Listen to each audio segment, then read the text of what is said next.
All right, welcome back to Badge to the Bone podcast. I'm Denny. I'm Al. It's time for season 5, Al. We are back. Let's do it.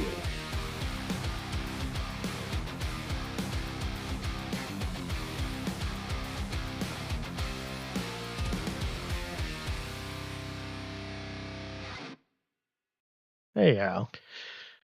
Denny. So we're back. We are. We're back. We are back, baby. We are fucking back. We are back. Classic. We are back. We are back. But yes, Yeah, we're back. we are. Season 5. Can't believe we did a season 1, but here we are at 5. And we're 2 years old now. We are. We just hit 2 years this month. I think the 15th was when we first dropped an episode. Yeah, I think. we're not out of diapers yet. No. No. But yeah, so we had a little bit of delay starting this season. Yeah. I think we are, I'm going to say at least a month behind where we Yeah. had hoped to be. Yeah, we were supposed to have been recording a month ago, but we had a little setback. Or I had a little setback. Yeah. A little setback. Just a tiny one. I had my follow-up appointment today too, so all seems good. Yeah, we had follow up. People are like, "What did he do? Yeah, right. What did he What's he do? having done? What's going on?" Yeah, so well, early February I started having some chest pain. Yeah. And I was actually out of town. I was in Charlottesville, and I noticed that when I would do any kind of physical activity, and it was getting my heart rate up, I was starting to get a little bit of chest pain. And I kind of dismissed it as like muscle soreness or a strain. We just had some snow a little bit, and I'd cleared off some snow on the back deck here by the garage and the bar and stuff. And I thought, maybe I pulled something. And as I'm moving around, it's making it sore and aggravating or whatnot. So, but I figured, hey, I need to go get looked at. Came back into town. We had snow again, and I was working from home, and I wasn't getting any chest pain. Of course, I'm sitting at home, working from home, not really doing anything. And then I noticed when I went back to work, the walk from, the parking garage, to which the parking garage is right next to my building. Walking from that, going to my office, I started feeling a little bit of chest pain again. I'm like, Was it like squeezing your chest? So no, it's it was nothing like. I mean, of course you go to Google and look at all things, and it gave me the 100 million things that I have that's going to kill me in probably the next hour. So but I was trying to look at what the chest pain would feel like, and all the things that they described really wasn't hitting it. A lot was saying stabbing pain, a shooting pain, or like a squeezing or a tightness, or someone standing on your chest. It was none of that. It truly felt like a soreness, just sort of like similar to a muscle soreness, but a little bit. It was hard to describe. But it wouldn't go away. It would only go away when, as soon as I stopped and I'm sitting down, within a few minutes, it would subside. So I ended up going to one of the little dock in a box places, and I told them, I said, I'd had a pretty bad sinus infection a month before, and I'd been coughing for like a month, and it had just gone away. Mm-hmm. And I told him, I said, maybe it's something lung, or maybe I did pull a muscle or something. And I told him, I said, look, I don't think it's anything cardiac. I just turned 50, which to a lot of listeners, I realize how old that is.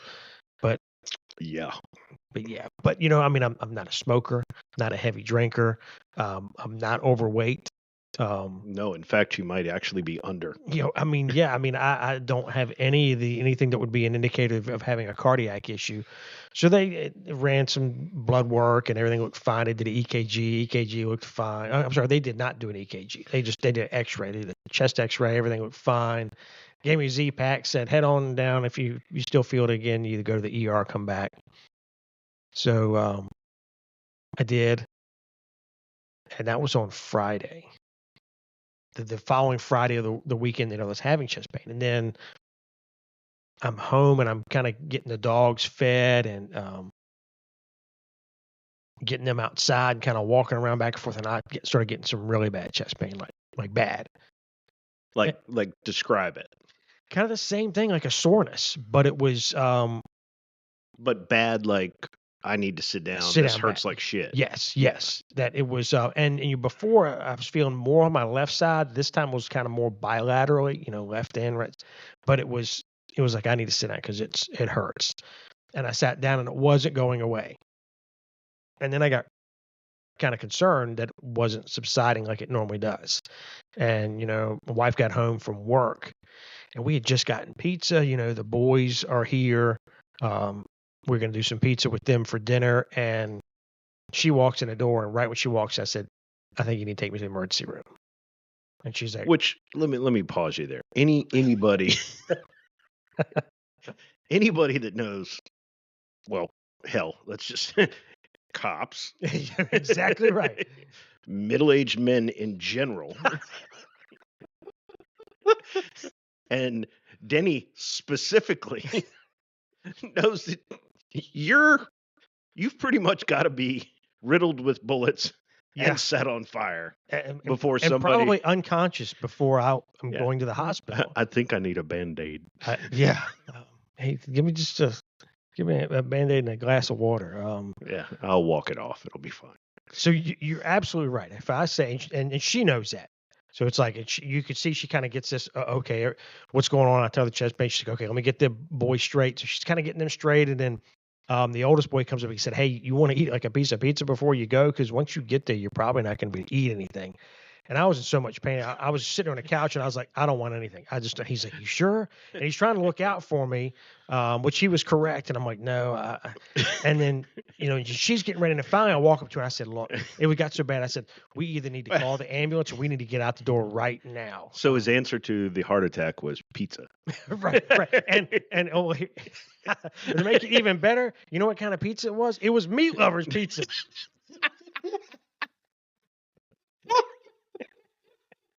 Have you talked to him? He may just be like, I'm going to knock the old bastard off. Yeah. He said, quick, get him some Meat Lovers pizza at him real quick.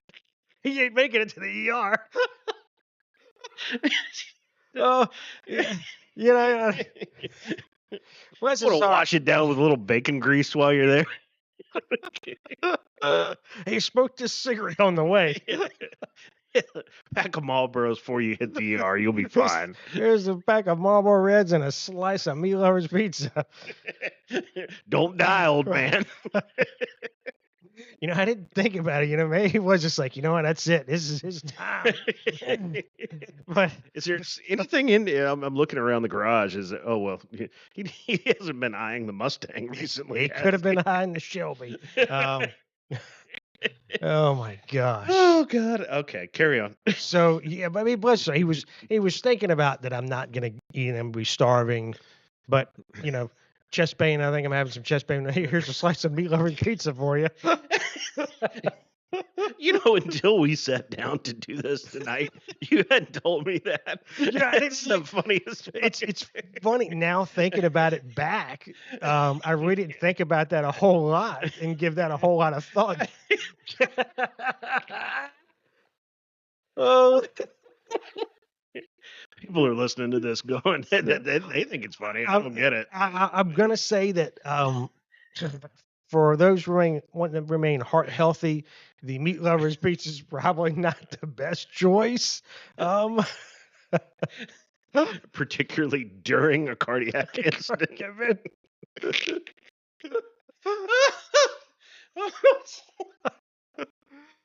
Okay, so he bagged up 2 pieces of Meat Lovers pizza. The cardiologist walks in. My wife, she puts it in her bag. So we go. Oh God! So he drives with the emergency room's close. It's right around the corner. So we get there. I tell her what's going on. First thing she does is she's like, you go in this little room here, and they put me on the EKG, plugged everything up. And she said, well, okay, I'm not the cardiologist, but I'm looking, it looks fine. There's no alarms or so it came back normal. right off the bat. So then we're in the waiting room, we're waiting. Normal as in you're not having a heart attack. Correct. I'm not in any kind of cardiac event. So we're sitting there waiting from the client. And of course, I'm getting hungry. And I'm like, damn it, I'm hungry. So what do? Sorry to get back on the topic, but yes, as I'm sitting in the ER waiting with chest pain, I asked my mom, I'm like, all right, give me the damn pizza. So I'm in there eating a piece of meat lover's pizza. Doc walks in, I think I see the problem here. Oh, yes. So, I really didn't, in retrospect, even think about this until now. But yeah, that was probably pretty bad. I was eating them bacon, ham, sausage. God. Okay. So they get us back. Yeah. We go in the room. Long and short is they run some blood work. It takes a couple hours for the blood work to come back. So we're sitting there for quite a while. Mhm. And they do another EKG. And the hospital doctor, he finally comes in. He said, hey, so we're going to admit you for the night. And I was like, shit. So he's like, I know it's not what you want to hear. He said, but the cardiologist looked at everything and he said, your blood work's fine. Your tropin levels are where they should be. And I guess tropin is something that's in your blood that if you have a heart attack or cardiac event, it that level, I guess it drops or whatever. I can't remember. I'm not a doctor. But anyway, they're looking for that level to be abnormal to show that you've had some sort of cardiac event. And what I didn't know is also if you have like a heart attack, there's this marker that it puts in your blood, and the blood work shows that marker that, hey, you had a heart attack or cardiac event, something like that. It's called the meat lovers marker. It's called the bacon bit. So I don't think I told the doctor that I had that piece of meat lovers pizza before I got in there. I'm sure he'd have looked at me like, what the hell's wrong with you? So he said, he said, the cardiologist looked at everything. He said, based on your blood work alone and everything, and just looking at your EKGs individually, everything looks fine. Right. He said, however, when the cardiologist compared the EKG when I was having pain to when I was not having pain, because everything had subsided by the time I was sitting in the room, there was a difference. There was a change. And from what he said, there really should never be any change in your EKG. So the change is a cause for alarm, right? Not a panic, but concern. So they wanted to keep me overnight to monitor me, do some more blood work, do some more EKGs and monitor, which they did. And they did like a CT or an MRI, whatever. One where you're in a big donut. They put you in a big donut thing. Big magnet. Yeah. So I did one of those. And so they admitted me. I stayed overnight. The next day, the doc comes in. He says, the cardiologist, and he says, basically explained the same thing, that it was that difference in the EKGs that gave us some concern. He said, you still have that. There's still that difference. He said, but everything else looks good. Right. He said, but I think we need to get you in for a stress test. He said, I'm comfortable sending you home, but you need to take it easy. You got to. He said, I want you to do pretty much what you're doing right now, sitting around doing nothing. Which, hey, I'm good with that. No pizza. So he sends me home, and that's like on Saturday. So the next week was when we were supposed to record. And I'm calling, trying to get this thing scheduled because I'm a little nervous because I'm like, cardiac stuff scares me. Well, let me interject there. I called you. No, I didn't call you. I texted you on, I think it was Sunday. Yeah, that's probably right.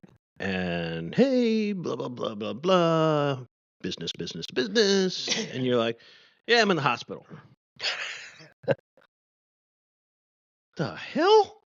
Yeah, And again, obviously you guys don't know Denny personally. That is typical Denny. I might have died, and oh, by the way, I didn't bother to send up a flare or anything like that. I'm not the most Johnny on the spot with the communication. I don't want to send anybody in a panic or an alarm or nothing like that. No, I didn't know until I knew. And I'm like, what is going on? But I'm still thinking, and he said with the EKGs, there's other things that can explain that difference. He said viral infections will do it. There's other Right. things. So, but he said it's something we need to look at. So I'm trying to get this thing scheduled because I'm a little nervous. And because cardiac stuff that's scary stuff to me. Yeah. And so I couldn't get it scheduled to the following Thursday. And I noticed that the chest pain was getting a little bit worse going into work. I noticed it was a little bit worse when I was, going to my desk first thing in the morning. And then what really made me concerned was the Wednesday before. I was on the phone with this guy that was over this complaint, and I was trying to explain these betting rules on this sports, but all this stuff, and he just wasn't getting it. No matter how you sliced it, he wasn't getting it, and it was driving me crazy. And the people across from me, they were pulling their hair out, listening to me explain it a million times, and my heart rate started going up, and then I started getting chest pain, and I'm like, okay, that's bad, because that is strictly 100% nothing but my heart rate increasing, and I'm feeling pain. I'm not doing a lot of moving or anything, so it can't be anything muscular that I'm, praying that something simple. Just be clear, you went back to work when he told you to sit on the couch. All right. Yeah. I did. Is anybody else detecting a theme here? There may be some stubbornness. There may be some I mean, I'm not saying that I wouldn't have done the same shit. I mean, I'm at a desk most of the day, so but anyway, let's move from that. Okay. So I go awkward subject. I go for the stress test, and I told my boss, I said, "Hey, look, I'm gonna mark off for it." It was my work from home day. I said, "I'm gonna just take a couple hours of leave, go do the stress test." I said, "I'll be back to work late afternoon." Nope. So I got the computer up, everything in the garage. I was expecting to be back home. We go. They do this nuclear stress test, and I don't know if you've ever had one, or anybody in the audience has had one, but you come in, they put this IV, and they basically inject this dye in you. So you got to sit for an hour. That dye flows all through your system. Then you go back in, take all your vitals. My blood pressure was high. They had a little concern with that.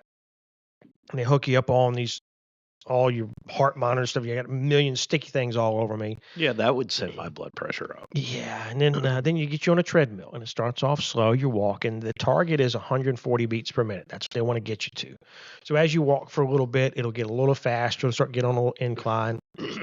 And then right before you hit that 140, they hit you one more injection with that dye. And actually, before you even got on that, they took some pictures of your heart. You got to sit in this little machine, takes pictures of your heart. It takes like 10 minutes.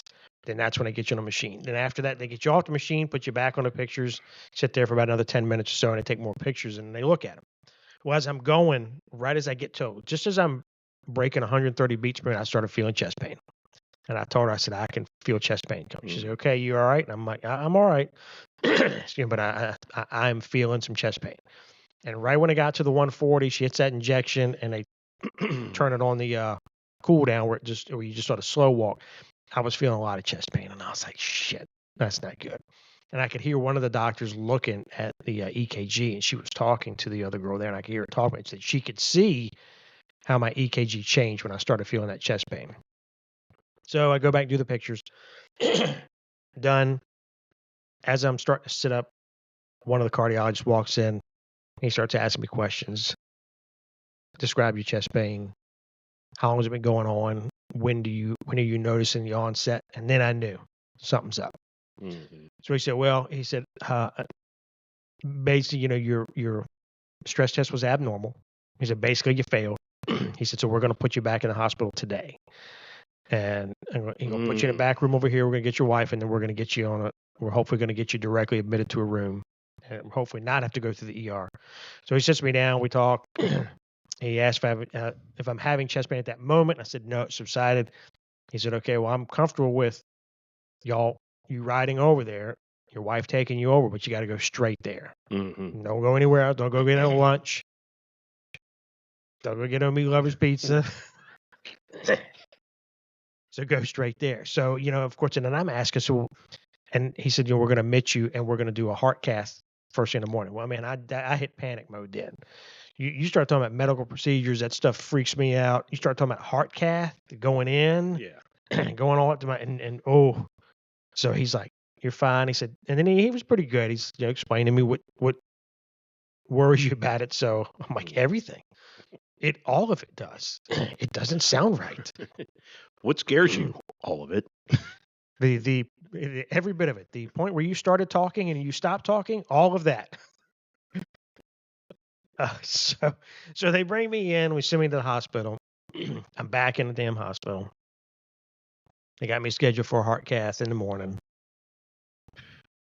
So of course, and I'm freaking because anybody that's not familiar, what you do is they got two places they can go in. They go in through your wrist, through your artery in your wrist, and basically it's running like a camera up, taking a look what's going on, or they can go in through your groin. Basically, you're like your artery down in your leg, right in your groin.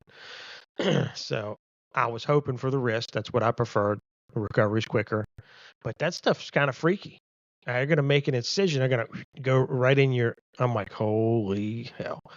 So and then they're like, well, if we find a blockage, then we'll go ahead and fix it there and put a stent in. So I'm like, okay. Oh, right. So I get up in the morning. We go in the room.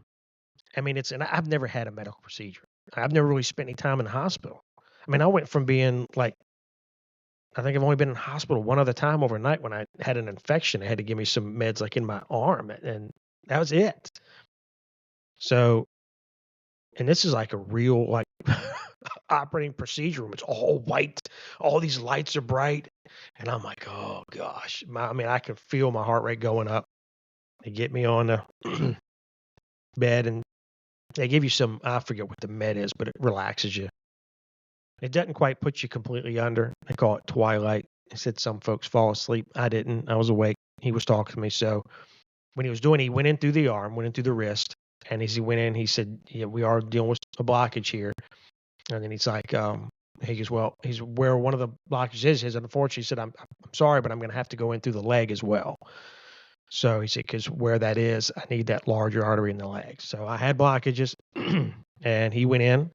And then, Could you feel it like snaking up, like your arm? I mean, I thought I could, and that started to kind of freak me out a little bit. But I was pretty relaxed. That medicine did pretty good, and the nurse she was real good because she knew that I was like in full blown. I told her, I said, "There's not a whole lot of things that scare me, truly cause fear for me. This is one of them. Mm-hmm. This stuff truly causes fear for me." She's like, "You'll be all right. We do these things all the time. It's no big deal." I'm like, "Okay, yeah." But I felt like I could, but I don't know if that's because they go in and they inject a dye in you. So I don't know if that's that dye that I'm feeling going in, or I could feel it actually. But I felt something kind of up my arm and around, and yeah. So I don't know. It's kind of freaky, but so that was it. We're all done. They take me back to the room. So what I didn't know till later was the surgeon came and spoke to my wife and said that there was two blockages. So one was a 90% blockage. The other, that's the kicker, the other was a 99% blockage on the main artery, which he said they call the widowmaker. And they call it that because if you have a heart attack with that 99% blockage on the main artery, it is rarely survivable. Yeah. So that really made shit real, like, quick. And it took me a little bit to kind of wrap my head around that information. And he had told her that it was a good thing that I'd come in, because if I'd waited, it was just a matter of time before I did too much physical activity, and I probably would have gone into cardiac arrest. And statistically, it's a 12% survival rate. So never in my wildest did I think that I would be dealing with that. That was what I was facing. Honestly, I think you would have been probably the last person I would have thought of. Well, I mean, two people in my office that have gone back and told that story. They've gone in to go get, they've scheduled stress tests because they're like, holy hell. I really didn't think, and I don't think anybody really would have thought that I would have had that going on. No. I've never heard you complain about having chest pain or anything. Nope. I don't recall any symptoms prior to 2 weeks before I went in. it's crazy. When I went to the follow-up today, saw my cardiologist, super cool guy, super great. We talked for a little bit, and he said, everything looks good, sounding good, EKG looks good. I'm on some meds, make sure I'm taking my meds. I'm on some cholesterol meds. I did know that my cholesterol was high, and it had been high for years, and I'd been kind of avoiding getting on medication for it. I keep saying, oh, I'm going to make some changes to the diet, which I really didn't change like I needed to, so I really didn't address it. So I didn't address it like I should have. So that kind of is a contributor. But he said you surprised us all. He said I feel like everybody in the office now is all scheduled to get a stress test. He said because you surprised us all. I don't think they thought that it was that significant. And I'm very thankful for that cardiologist because it was that one little clue. Just the difference in the EKG. And if you look at the EKGs individually, Mm-hmm. they look normal. They're fine. There's nothing, but the fact that there was a change in there. And he said that was just one of those things that I thought, we need to look at that a little closer and start ruling some things out. That's yeah, and so and that was going down, and your wife was feeding me info as it was unfolding. Yeah. And thankfully got the all clear. Yeah. But that was. But we were supposed to record that day that I went in for the stress test. Yeah. And I almost was just going to roll with it, but I remember I said, you know what? I just got a feeling that as much as I'm hopeful this is something simple because I'm scared to death of all the other shit that could be wrong. Right. I have a feeling that I'm not going to be able to record. So that's why I said, hey, we need to put it off. And sure enough, I went right in the hospital that day. Yeah. And I that was a surprise. I don't know any other way to. Yeah. Yeah. And it took me when I got home. Luckily they did the procedure, and the next afternoon I was home, so that was good. Be at the hospital, but I had to take it easy for a while. You had to couldn't really lift anything over 10 pounds for like a week, and still got to kind of be careful about what I lift and stuff like that. So I had to take it easy for a little bit, but otherwise pretty quick recovery. But it took me a couple of days to wrap my head around that. To like, holy hell. Had I not gone in when I did, if I'd waited another week or two, would I have collapsed here in a damn garage, at work, in the house when nobody's home? Who knows? Damn.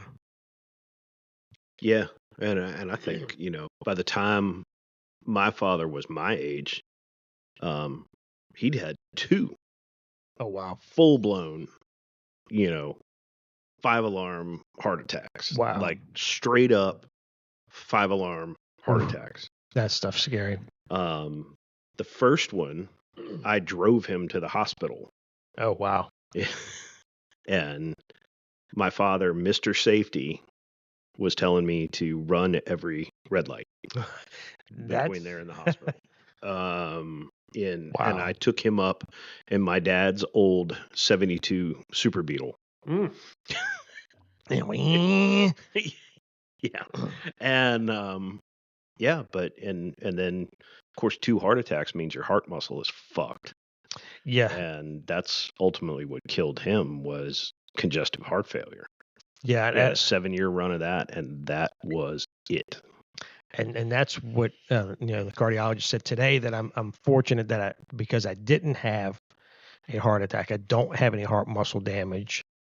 So that's a good thing. He doesn't really have me on any restrictions. He wants me to kind of be mindful of my diet. Nothing, and no drastic changes, but be mindful, up the veggies. So we're going to go with the margarita pizza next go around. Yeah. Shit. So, but yeah, I'm making some changes. Not that I was a particularly horrible eater. That's what's so wild and baffling about this. It wasn't like I'm eating fast food. Of course, I wouldn't be, I'd be way out of shape. I mean, I'm well within my weight, if not under. So I'm not like a horrible eater, but I could do better. So I'm going to do better, take my meds, and should be okay. I remember something you had said that the doctor seemed to think that genetics played a big role in this because I think your dad had some issues. Not my dad particularly, but I believe his dad did, and we generally have some heart issues on both sides of my family, my mother's side and my dad's side. So there is some stuff genetic in there. I think that's a contributor.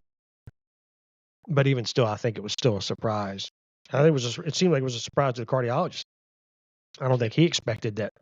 Holy hell. No. I mean, they knew something was going on, but I think they thought it was to that extent. At somebody who had just turned 50, when you come walking through the door, the cardiologist is probably looking for like Larry the Cable Guy, not you. Well, he asked today because they have this thing called cardiac rehab. And it's basically, if you have, for folks that have, heart issues, congestive heart failure, coronary artery disease and stuff like that, that have had procedures, whether it be a stent or a bypass or something like that. It's basically a fitness thing that starts you off slow and kind of builds up your fitness. And they monitor you the whole time to make sure everything's good. And he said a lot of it's because a lot of folks that come in there have never exercised, have never done any kind of physical fitness, anything like that. So this kind of gives them that kind of instruction on doing physical fitness and what things they can do and how much they can do.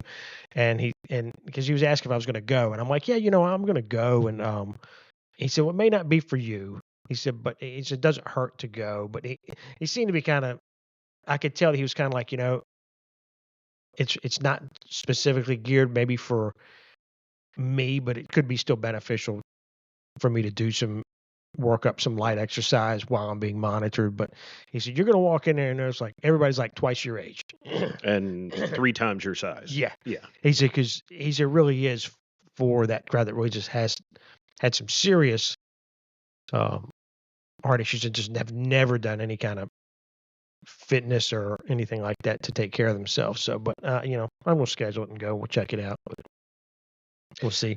Yeah, 2025 has not started off wonderfully at all. It has not. We had your situation, which frankly, I'm not even the one getting poked and prodded and going through it. It scared the shit out of me. I lost 3 friends, three people I know since January 1. Mm. 2 to cancer. 1 was 45. Wow. 45. God, that sucks. Beautiful gal, had not been married all that long. Thankfully didn't have any children.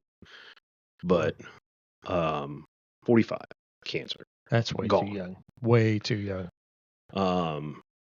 But 3 people. And then your situation. And whew. Well, it's it is. We're not even in April 1 yet. Yeah, right. We've hardly started the year. I mean, yeah. But for me, from mine, it's a reminder that we are kind of get to that age where when you have some symptoms of something or something going on, we can't really ignore them. 20, 25 years old, you can probably dismiss it.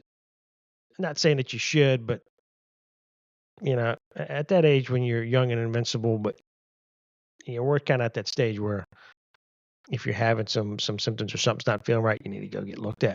No, I went through what was initially treated like a cardiac event when I was 30. Oh, wow. And, because I was having chest pain and I'm like, fucking 30. why am I having chest pains? And, but it was 6 months after my dad died. Mm. No, 8 months after my dad died. Okay. And they put me through everything. We did not do a stress test, but we had to do the whole CT thing. Yep. And did all of that. And that was stress. Yeah. That was stress. And they put me on, I'm going to prescribe you, Lexapro. Okay.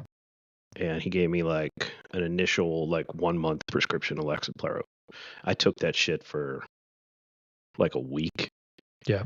I'm like, I can't get out of bed. Oh, really? I sleep gloriously, but I cannot get out of bed.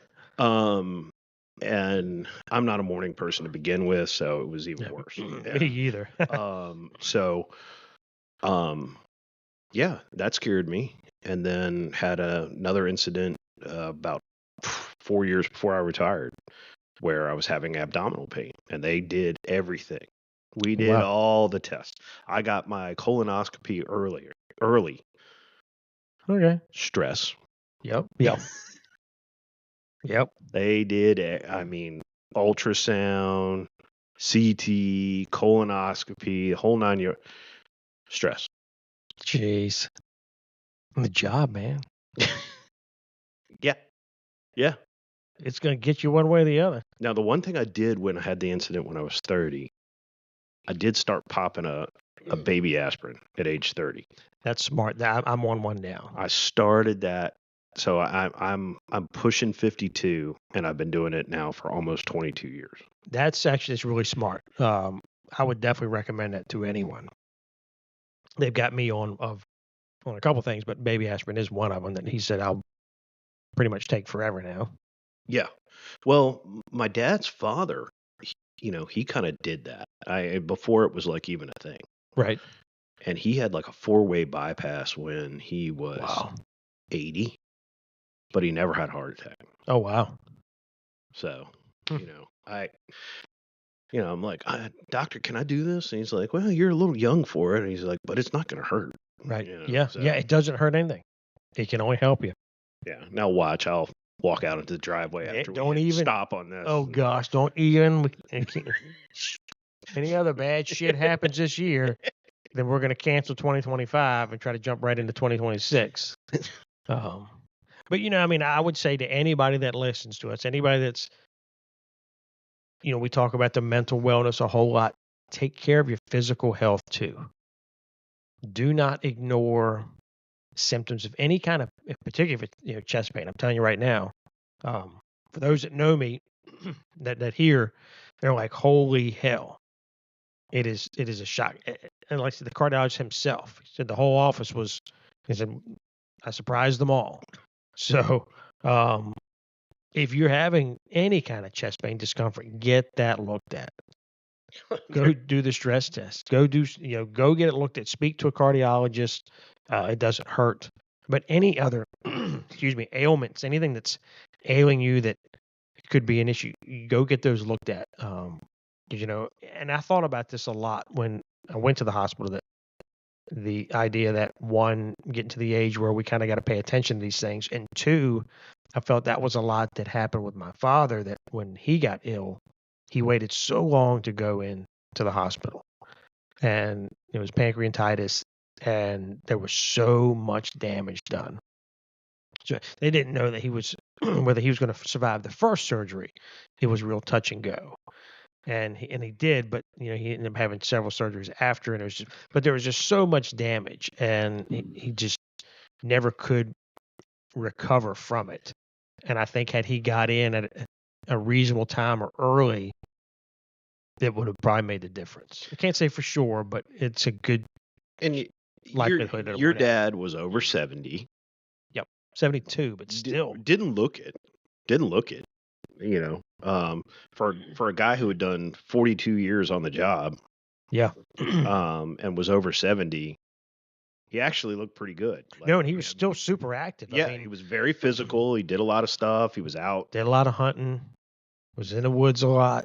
He was still very active. Hunting, boating, fishing, and you're right. I don't know that I've ever actually thought about it in those terms, but you're right. Maybe if he had gone sooner, it might have been a different outcome. I think it very well could. I don't think it would have been as aggravated had he got in there earlier. I can't say for sure, but it's something to Because he think too about. was, he was not a big man. Nope. Not overweight. Not overweight. Not a smoker. Not a smoker. He had an occasional cigar. Yep. Moderate drinker. Yep.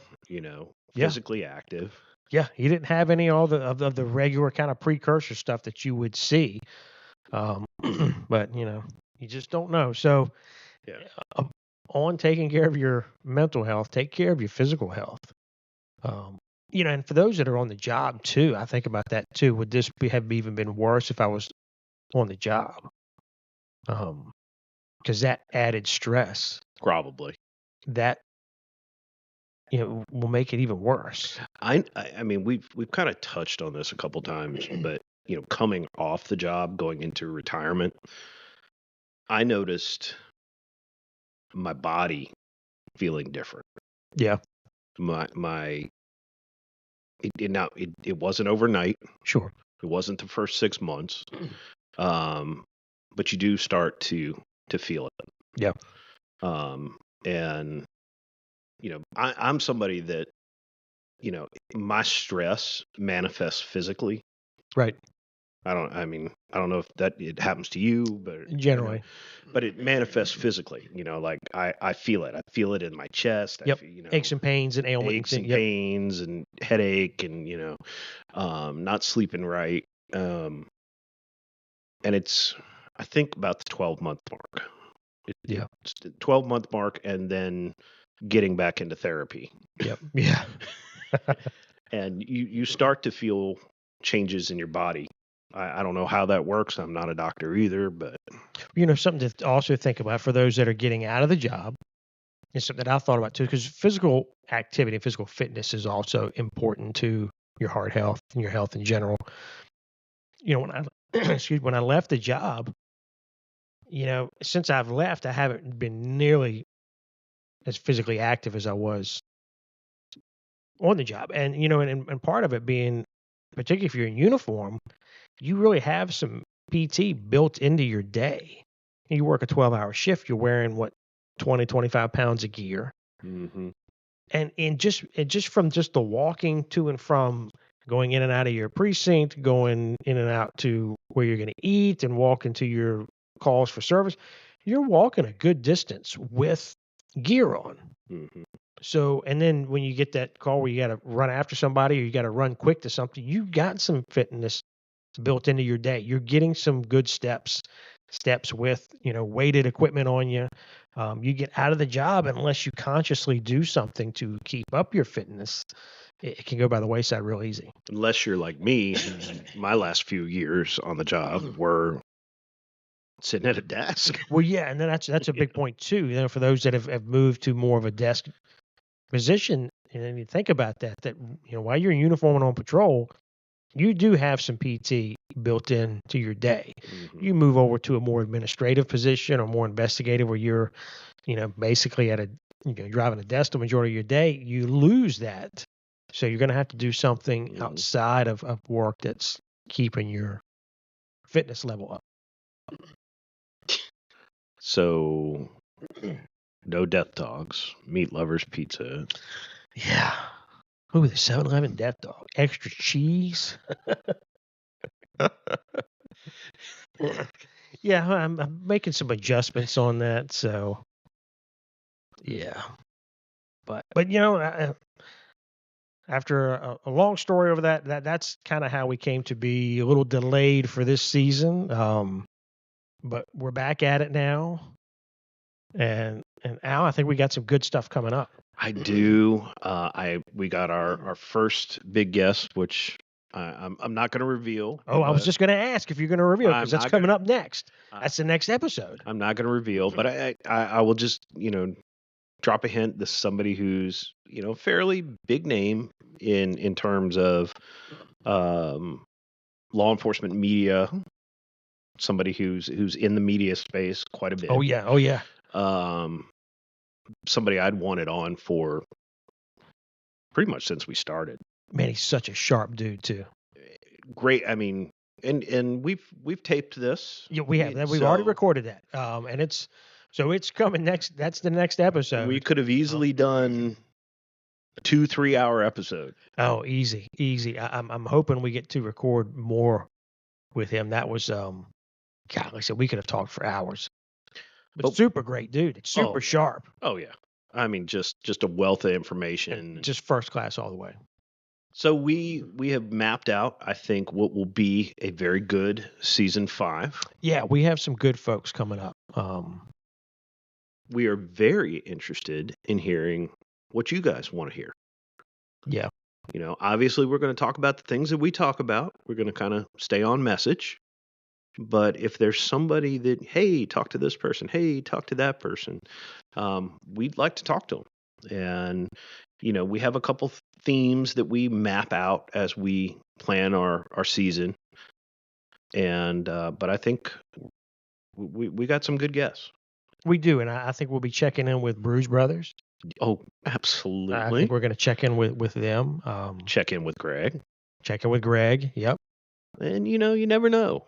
We may have Thor or Rick come back by and visit us for some shenanigans. I'm sure they'll make an appearance. If I were a betting man. But I think we do have some great guests lined up. I think it's going to be a really good season. And we are looking to change, I'll just say, our online presence some. Trying to figure that out. Neither of us are, you know, we didn't set out to be internet famous in any way. We didn't set out to be famous No. at all. We just hoped a few people would listen. But you know, time passes and we're like, oh well, how can we reach some more people? And so we're working on some ways to try to reach a bigger audience and try to draw a little more attention to the show. Really just to get our message out. You know, Denny and I don't make a dime doing this at all. We do this because we're passionate about it. We care about it. We care about our professional community. And we just, you know, we have things to say. And this is a platform to say it. But we do want to reach more people. So, you know, as you are listening to this, the opening of season 5, please please share, put it on your own social media, tell people about the show. If you have somebody that you think, you know, maybe they're struggling and they could get some benefit out of some of the things that we talk about, point them our way. We'd love that. You guys have been fantastic. The notes that I get online, things that have come in via email, things that people have told us in person about what we're doing with the show really is, you know, the biggest reason I think we're sitting here doing season 5, because it is a lot of work. It is a lot of work and it is a lot of stress sometimes, but we also get tremendous enjoyment out of it. So when we hear somebody, hey, that episode really, man, that hit home, that was great. So please, we'd love to hear from you. Just drop us a line, share, whatever you can. Yeah, and we do have some planned events that we'll be appearing at this year too. So we'll keep everybody up to date on that. But if you come out to them and you see us in person, please come up and say, hey, come up and talk to us. We got a little bit of cool swag, so come up and get some stuff. But but we'll keep you up to date on those. But hey, season 5's here, so we're looking forward to it. All right, Al, I think that's going to wrap it up. I believe that it does. But Al, in the meantime, where can they find us? They can find us on Facebook at Badge to the Bone. They can also find us online at badgetothebone.com. And also, as we mentioned, make sure to reach out to us. Let us know what you think. Like and follow us. But reach out to us on our email at wearebadgetothebone@gmail.com. That's wearebadgetothebone@gmail.com. We are excited to be back for season 5. Stay with us. But as always, until then, be safe and be well.